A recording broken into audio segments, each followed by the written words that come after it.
Irmãos, na semana passada o pastor Cício fez a primeira mensagem da nossa série Quartas Natalinas, né? Que, como o termo sugere e como o mês sugere, nós vamos refletir sobre o Natal. E hoje a gente vai dar continuidade sobre esse tema, vamos falar mais um pouquinho sobre isso. Na semana passada o pastor Cício falou sobre a necessidade do Natal, a necessidade do nascimento de Cristo. Se você ainda não viu essa mensagem, como a gente sempre fala aqui, depois você corre lá no YouTube, que você vai achar, você vai poder conferir essa mensagem. E hoje eu quero refletir com os irmãos em um texto que é muito conhecido, Mateus capítulo 2, a gente vai ler a partir do verso 1 ao verso 12. Se você tiver com sua Bíblia e quiser acompanhar, fique à vontade, mas eu vou exibir os slides aqui, você pode acompanhar através dos slides. Então Mateus capítulo 2, versos de 1 até o 12, diz assim a palavra de Deus. Depois que Jesus nasceu em Belém da Judéia, nos dias do rei Herodes, magos vindos do Oriente chegaram a Jerusalém e perguntaram: onde está o recém-nascido rei dos judeus? Vimos a sua estrela no Oriente e viemos adorá-lo. Quando o rei Herodes ouviu isso, ficou perturbado, e com ele toda Jerusalém. Tendo reunido todos os chefes dos sacerdotes do povo e os mestres da lei, perguntou-lhes onde deveria nascer o Cristo, e eles responderam: em Belém da Judéia, pois assim escreveu o profeta. Mas tu, Belém, terra de Judá, de forma alguma és a menor entre as principais cidades de Judá, pois de ti virá o líder que, como pastor, conduzirá Israel, o meu povo. Então Herodes chamou os magos secretamente e informou-se com eles a respeito do tempo exato em que a estrela tinha aparecido. Enviou-os a Belém e disse: vão informar-se com exatidão sobre o menino. Logo que o encontrarem, avisem-me, para que eu também vá adorá-lo. Depois de ouvirem o rei, eles seguiram o seu caminho, e a estrela que tinham visto no Oriente foi adiante deles, até que finalmente parou sobre o lugar onde estava o menino. Quando tornaram a ver a estrela, encheram-se de júbilo. Ao entrarem na casa, viram o menino com Maria, sua mãe, e, prostrando-se, o adoraram. Então abriram os seus tesouros e lhe deram presentes: ouro, incenso e mirra. E tendo sido advertidos em sonho para não voltarem a Herodes, retornaram à sua terra por outro caminho. Amém? Vamos orar? Pai, nós te damos graças pela tua palavra, obrigado pelo privilégio de poder refletir sobre ela, obrigado porque através dela o Senhor fala conosco. Pedimos que nessa noite, como o Senhor sempre faz, através do teu Santo Espírito, o Senhor possa iluminar as nossas mentes, os nossos corações, e que o Senhor possa falar de maneira singular a cada vida aqui presente e também aqueles que estão nos assistindo através da internet. Mais uma vez te agradecemos, em nome de Jesus. Amém. Irmãos, acredito que a maioria aqui sabe que nós contamos com 4 evangelhos: Mateus, Marcos, Lucas e João.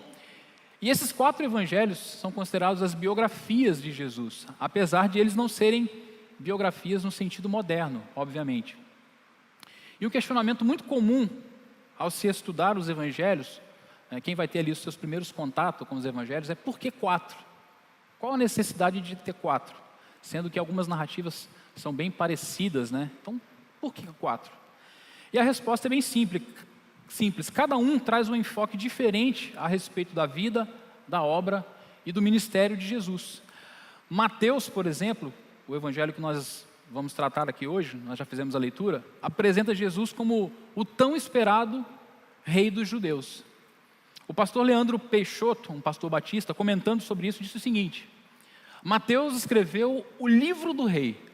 Tudo em seu evangelho visa relatar de onde, como e por que nasceria o rei de Jesus.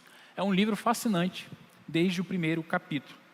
Por isso, quando você começa a ler o evangelho de Mateus, você vai ver que Mateus faz questão de registrar, de destacar, na realidade, a mensagem do reino.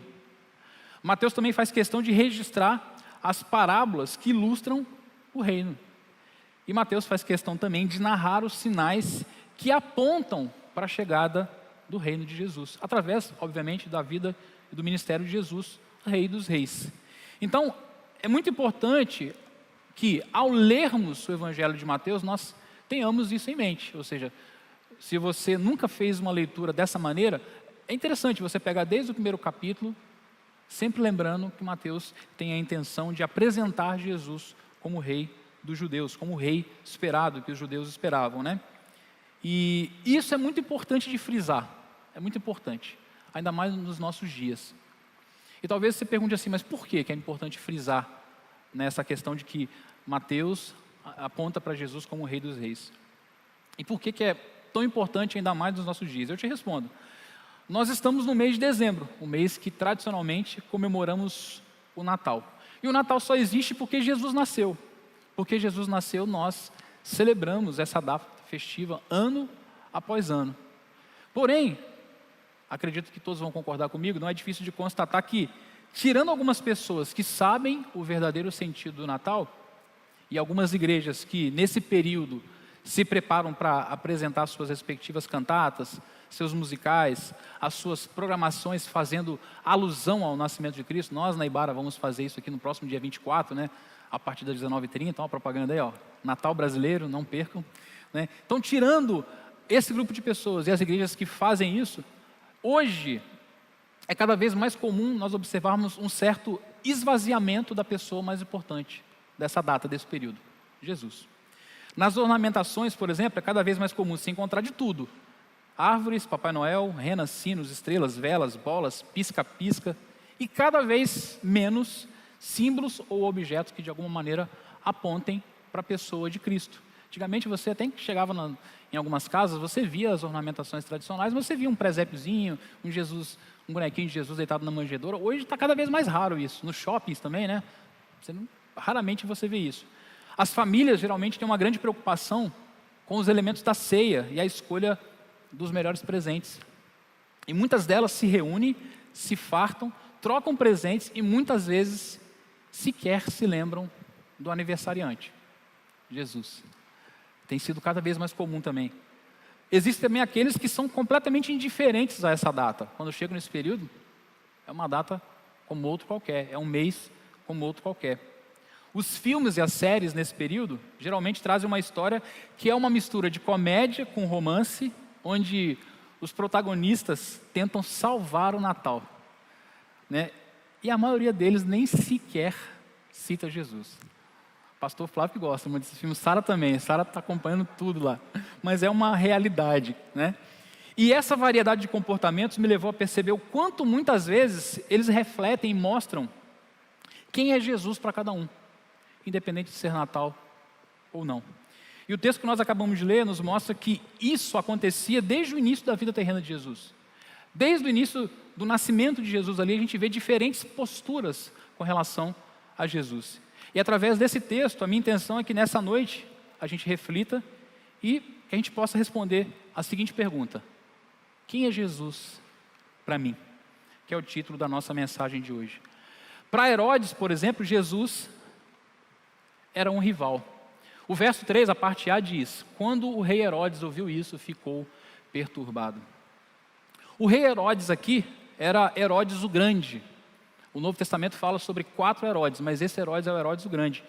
Não sei quem se lembra aqui, né, estudou isso de repente em algum momento da vida aí. Herodes era louco, esse Herodes aqui ele era completamente pirado. Ele recebeu o título de rei da Judéia pelo Senado romano e ele vivia temeroso acerca de intrigas com relação à sua posição como rei. E por isso ele chegou a cometer muitas atrocidades. Ele mandou matar seu cunhado, sua esposa e todos os seus filhos por sentir que de alguma forma o seu reinado estava ameaçado. Estou citando só algumas coisas que ele fez, mas Herodes aqui era completamente louco mesmo. Ele era tão cruel que o imperador César Augusto chegou a afirmar que era melhor ser um porco do que ser filho de Herodes. Ou seja, sendo um porco, você estava mais tranquilo, mais seguro do que se você fosse filho de Herodes. E o questionamento dos magos acerca de onde estava o recém-nascido rei dos judeus foi suficiente para suscitar nesse velho rei inveja, medo de perder o seu trono, como sempre acontecia.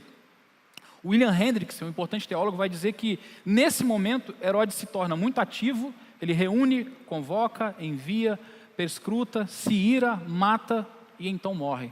Então Herodes fica tão afetado pela pergunta dos magos que a sequência do que acontece depois é tudo focado nisso, até culminar com a sua morte. O texto vai descrever, dos versos 4 aos versos 6, a gente já leu, que ele convoca todos os chefes dos sacerdotes do povo e os mestres da lei para saber onde Cristo deveria nascer. Então a primeira coisa que ele faz, após ouvir o questionamento dos magos, é convocar todos os líderes, mestres da lei, fariseus, todos, os membros do Sinédrio. Para os irmãos terem uma ideia, os membros do Sinédrio daquela época eram 70, era o número de 70, só para ter uma ideia da quantidade de pessoas que ele convocou, porque ele queria ter alguma informação, né, de onde Cristo iria nascer.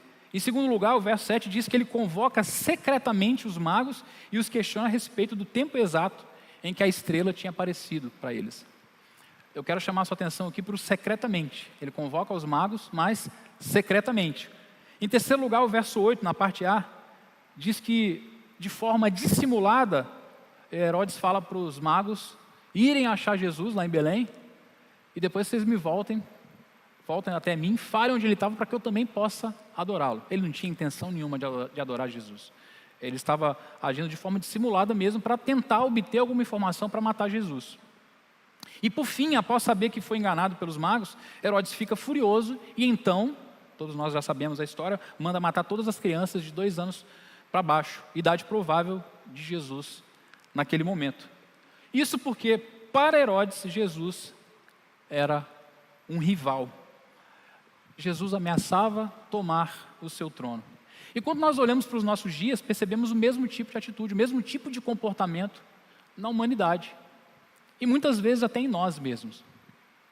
Talvez você, me ouvindo falar dessa maneira, deva ter pensado assim: poxa, pastor Ricardo, você exagerou, meio exagerado comparar a gente com Herodes, comparar a humanidade de hoje com Herodes. Talvez você ache realmente essa comparação exagerada, mas guardando as devidas proporções, sempre que o domínio das nossas vidas é ameaçado, é muito comum nós ficarmos profundamente perturbados. Isso mexe conosco. Herodes aqui então representa aqueles que são senhores das suas vidas e que fazem qualquer coisa para continuar sendo. Herodes aqui representa aqueles que não estão dispostos a deixar Jesus assumir o trono e a posição de rei em suas vidas. Não querem se submeter ao senhorio de Cristo. Herodes aqui representa aqueles que de forma consciente ou até mesmo inconsciente veem Jesus como um rival. Representa aqueles que veem Jesus como uma ameaça. Porque quando Jesus entra de verdade em nossas vidas, Ele nos desafia a mudar o nosso status quo. As coisas não permanecem como estão. Ele nos desafia a uma mudança. Quando Jesus entra de verdade em nossas vidas, Ele assume o trono e tem uma coisa: Ele não divide esse trono com ninguém. Esse trono é só dele. Inclusive na mensagem, na imagem que o Cício preparou da série, tem lá um trono. É um trono que é dele. E quer ver um exemplo, um exemplo apenas, para mostrar como que o que eu estou falando faz sentido. Uma das coisas que nós encontramos no Evangelho de Mateus é o famoso Sermão do Monte, que descreve a ética do reino, fala do nosso comportamento, como que nós devemos nos comportar. Quando eu digo nós, eu digo todos os que são cristãos. E essa ética do reino de Cristo, ela é completamente antagônica à ética do mundo. Quem é da minha sala aqui na EBD, nós tivemos alguns domingos onde nós estudamos, o Sermão do Monte completo, do começo ao fim, foi muito legal. Então, o pessoal lembra, do que foi tratado, do que foi falado. A ética de Cristo, a ética do reino de Cristo é completamente diferente à ética do mundo. E quando eu não me submeto a essa ética do reino, de certa forma eu estou agindo como Herodes, querendo me manter num trono que não é mais meu. Porque a partir do momento que eu reconheço Cristo como único e suficiente Salvador, eu também estou o reconhecendo como Rei. E se Ele é o Rei, o trono da minha vida é dele. Isso significa que eu sou súdito desse reino. Como súdito desse reino, eu tenho que me submeter ao seu senhorio de forma completa, inclusive no que diz respeito às questões éticas também. E quando a gente age diferente disso, de maneira consciente ou inconsciente, é porque a gente está sentindo que a nossa soberania está ameaçada. Para nós é difícil, muitas vezes. Isso mostra que, muitas vezes, sem perceber, nós temos muito mais de Herodes no coração do que nós gostaríamos de admitir. Isso é algo que nós devemos pensar também. Mas não para por aí. Quando a gente olha para essa passagem, a gente vê que existe uma outra postura, um outro comportamento. Porque se para Herodes Jesus era um rival, para Jerusalém, para os sacerdotes e para os mestres da lei, Jesus era um incômodo. Mateus 2, 3, 6, vamos ler mais uma vez, diz o seguinte: E com ele toda Jerusalém, pegando a parte B do verso 3, né? Tendo reunido todos os chefes dos sacerdotes do povo e os mestres da lei, perguntou-lhes onde deveria nascer o Cristo. E eles responderam: em Belém da Judéia, pois assim escreveu o profeta. Mas tu, Belém, da terra de Judá, de forma alguma és a menor entre as principais cidades de Judá, pois de ti virá o líder que, como pastor, conduzirá Israel, o meu povo. Nós lemos na parte A do verso 3, no tópico anterior, que ao tomar conhecimento do nascimento de Jesus, Herodes ficou profundamente perturbado. Mas não foi apenas Herodes que ficou perturbado. O texto diz que na parte B, né, que toda Jerusalém também ficou perturbada. E veja bem, Herodes ficar perturbado é compreensível, ainda mais levando em consideração as razões que nós vimos anteriormente, o temperamento, o perfil de Herodes. Mas toda Jerusalém também ter ficado perturbada deve nos chamar a atenção. Deve ser algo que deve despertar em nós a curiosidade: como assim toda Jerusalém também ficou perturbada? Eles também ficaram incomodados, pois eles sabiam que quando o rei estava irado, ninguém estava a salvo. Mas principalmente porque eles sabiam que o verdadeiro rei traria mudanças radicais para toda a estrutura política e religiosa daquela época e daquela nação que estava tão corrompida, que estava, assim como nos nossos dias, tão afetada pelo pecado. Então, para eles, mesmo não gostando de Herodes, porque eles detestavam Herodes, era mais cômodo manter as coisas do jeito que estavam. Deixa ele lá quietinho. E o mesmo vale para os sacerdotes e para os mestres da lei. Eles conheciam melhor do que ninguém todos os sinais proféticos acerca do nascimento de Jesus. Tudo que apontava, eles sabiam que Jesus estava próximo, né, do seu nascimento. Eles sabiam que tudo dizia que era ele.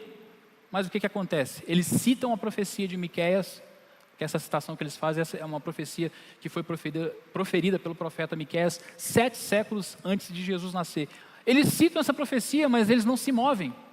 Eles não vão até Jesus, eles não vão até Belém procurar Jesus, eles ficam indiferentes. Eles agem com indiferença. Não se mobilizam para ir ao encontro de Jesus. Então veja bem, eles conheciam a verdade, mas não tinham sido transformados por ela. Eles conheciam a verdade, mas não a praticavam. Por isso Jesus para eles era um incômodo. E o comodismo deles produziu uma atitude de indiferença, uma atitude de descaso. Trataram Jesus de qualquer maneira. Realmente, o profeta fala assim, assim, assim, assim. Eles viram as costas e vão embora. Para eles era mais cômodo manter as coisas do jeito que estavam.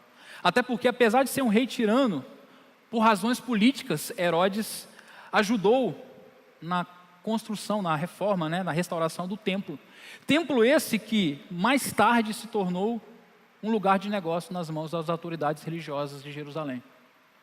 Mais à frente, nós vamos ver em 2 situações Jesus entrar no templo, expulsar todos que faziam comércio no templo, de forma até um pouco violenta, pelo menos quando nós comparamos as atitudes de Jesus em outras narrativas, né? Jesus pega um azorrague, que era aquele chicote, e ele começa a bater nas mesas, derruba tudo, é animal voando para tudo quanto é lugar, e bota todo mundo para fora. E Jesus, com muito ímpeto, diz que a minha casa deve ser chamada casa de oração, mas vocês a transformaram num covil de ladrões e salteadores. É esse templo que Herodes ajudou a reformar, a construir. Então havia um interesse, uma parceria política, se é que nós podemos dizer. Então para eles era mais cômodo manter as coisas do jeito que estavam. Vamos deixar do jeitinho que está. Mas você sabe, você conhece a mensagem? Não, mas deixa assim. Não mexe com isso não. Agiram com indiferença, com descaso, com comodismo. E esse comodismo mais tarde produziu neles ódio e perseguição. E finalmente, a gente sabe o final da história, eles crucificaram a Cristo. E esse grupo representa aqueles que, apesar de conhecer tudo acerca de Jesus, não o reconhecem como Senhor de suas vidas e continuam agindo com frieza, continuam agindo com indiferença, com descaso, querem se manter ali nos seus comodismos. Esse grupo representa aqueles que desejam continuar vivendo na indiferença, não querem que mexa nada, não, deixa como está.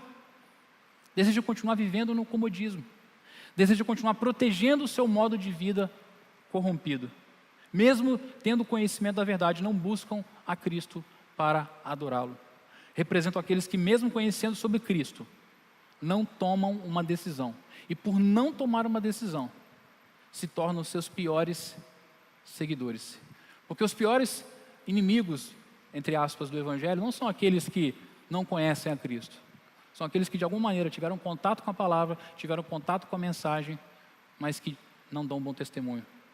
Não o reconhecem como Senhor, não o reconhecem como Rei e como Salvador. Mas a gente tem aqui um terceiro grupo, porque se para Jerusalém, os sacerdotes e os mestres da lei, Jesus era um incômodo, para os magos, Jesus era rei. O verso 11 diz: ao entrarem na casa, viram um menino com Maria, sua mãe, e, prostrando-se, o adoraram. Então abriram seus tesouros e lhe deram presentes, ouro, incenso e mirra. No verso 3 nós vimos que o primeiro questionamento feito a Herodes pelos magos é: onde está aquele que é nascido rei dos judeus? Então os magos já chegam logo de cara aqui, com essa pergunta, com esse questionamento, reconhecendo de forma clara, de forma pública, de forma verbal, que Jesus era rei dos judeus. E é curioso observar que, enquanto os sacerdotes e os mestres da lei agiram com tamanha diferença que nós comentamos anteriormente, não procuraram Jesus, mesmo sabendo que Jesus estava ali no seu quintal, porque Belém ficava a poucos quilômetros de Jerusalém, então era uma viagem rápida até Belém. Os magos viajaram milhares de quilômetros, deserto afora, para ver Jesus. E o texto descreve que, após o encontrarem, se prostraram e o adoraram e lhe deram presentes. Comentando sobre essa passagem, o pastor Charles Spurgeon disse o seguinte: aqueles que buscam por Jesus o verão, aqueles que realmente o veem o adorarão, aqueles que o adoram consagrarão seus bens a Ele, porque é isso que acontece. Quem busca Jesus de verdade, encontra. Vai conseguir ver a Jesus, assim como aconteceu com os magos. Aqueles que o veem não conseguem ficar indiferentes, o adoram. E aqueles que o adoram consagram os seus bens. Isso é um ponto importante, porque quem tem um encontro verdadeiro e genuíno com Jesus consagra a sua vida por completo, inclusive os seus bens materiais. Muitos comentaristas entendem que cada um dos presentes ofertados pelos magos aqui aponta para características da obra de Cristo. O ouro, por exemplo, naquele período simbolizava a realeza. Era o presente geralmente ofertado aos reis. Então, dessa forma, eles estavam reconhecendo com essa atitude Cristo como rei. O incenso foi prescrito para ser usado no tabernáculo e deveria ser queimado, oferecido a Deus pelos sacerdotes. Dessa forma, eles estavam reconhecendo Cristo como sacerdote. A mirra era uma especiaria utilizada para ungir um corpo a ser sepultado. Dessa forma, eles estavam apontando para a morte sacrificial de Cristo. Dessa forma, com todos esses presentes, eles estavam reconhecendo aqui o triplo ofício de Cristo. Hebreus capítulo 1 vai falar sobre isso. Hebreus fala que Cristo foi rei, sacerdote e profeta, assim como é denunciado aqui por esses presentes. E com os magos aqui nós podemos tirar várias lições, com a atitude de cada um deles aqui. Em primeiro lugar, que informações precisas acerca de Cristo nós só encontramos na Escritura. Por quê? É importante lembrar que esses magos não eram judeus, eram sábios do Oriente. O texto não fala que eram reis e nem que eram três. A dedução de serem três e reis está por conta da quantidade de presentes, ouro, incenso e mirra, e por serem presentes caros. Então, se fazem uma ligação, aí tradicionalmente começaram a se falar os três reis magos, mas podia ser uma quantidade maior ou menor. Por isso até que na imagem anterior, eu coloquei 4 ali, só para quebrar um pouquinho.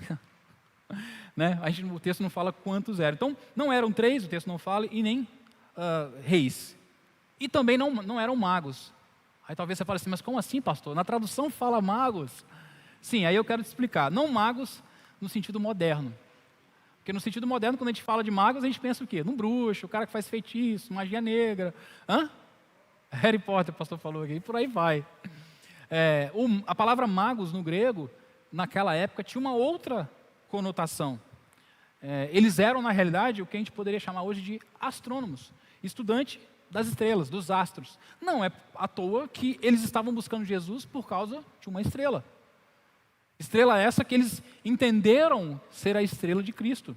O verso 2 vai dizer isso. O verso 2 diz: vimos a sua estrela no Oriente e viemos adorá-lo. Então, eles, de alguma maneira, chegaram à conclusão que aquela estrela era a estrela de Cristo.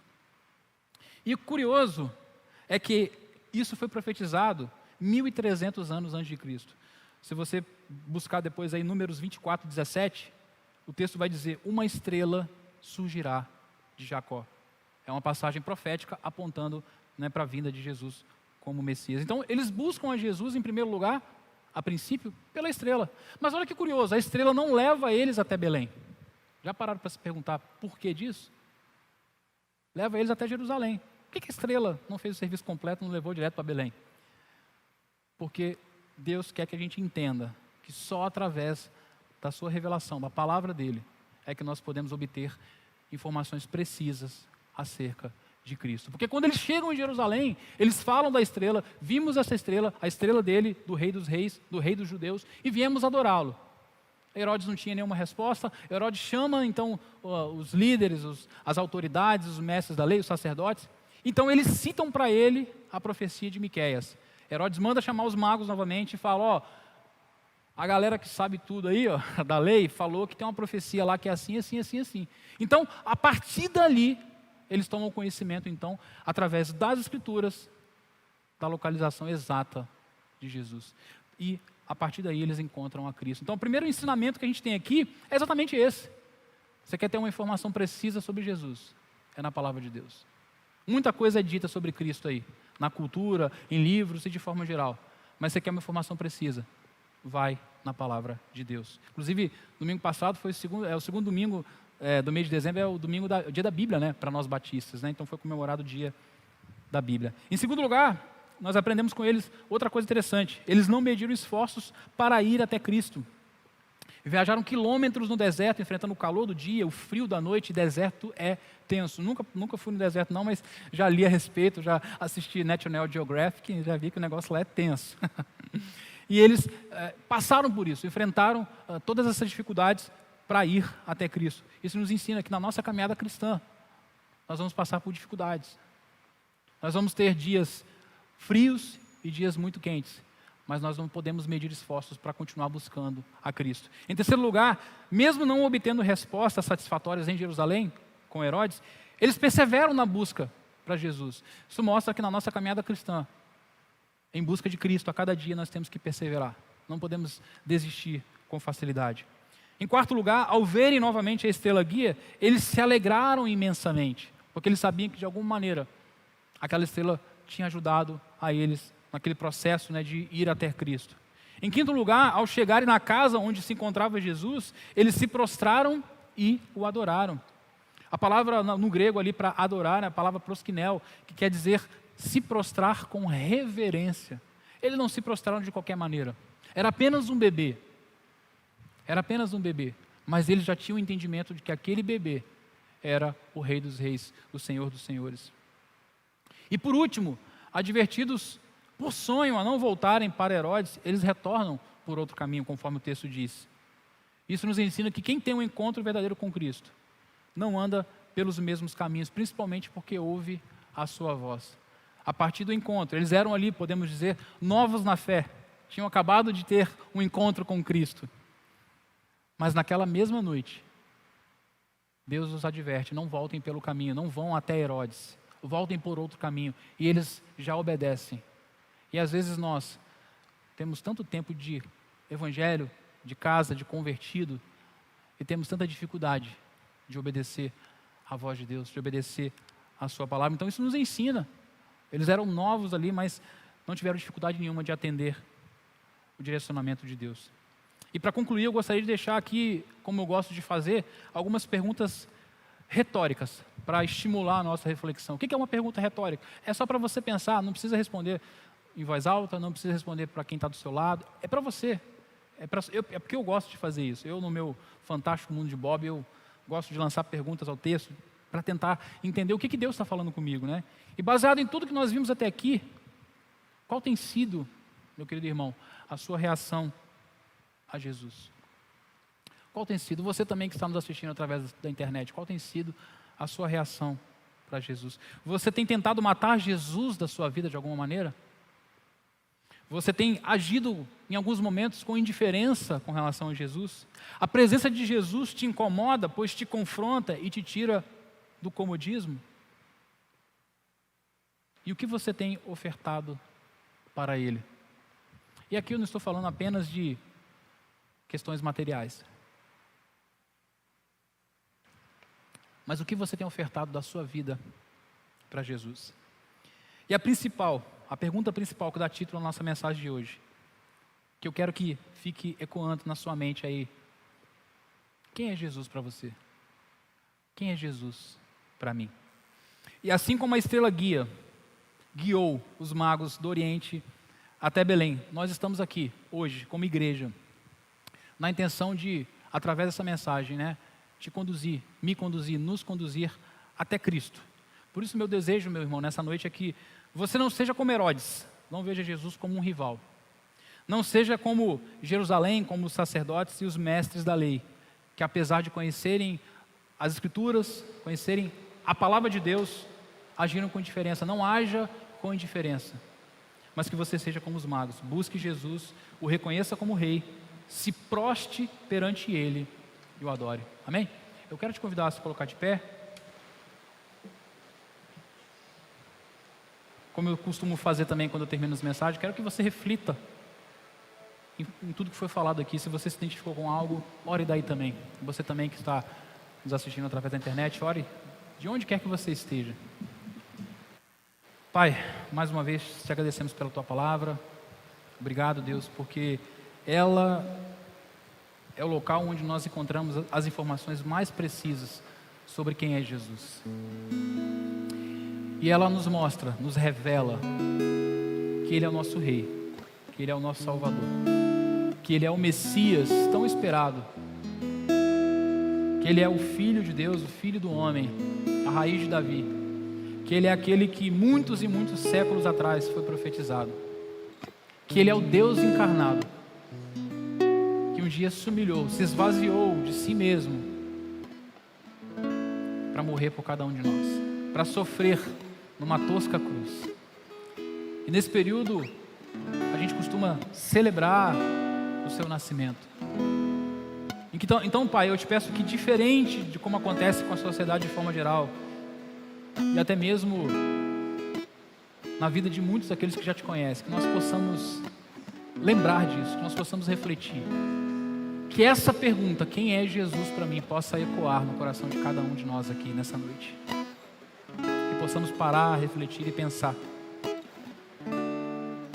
que possamos refletir se no nosso dia a dia, às vezes sem perceber, de maneira inconsciente, nós não temos agido como Herodes.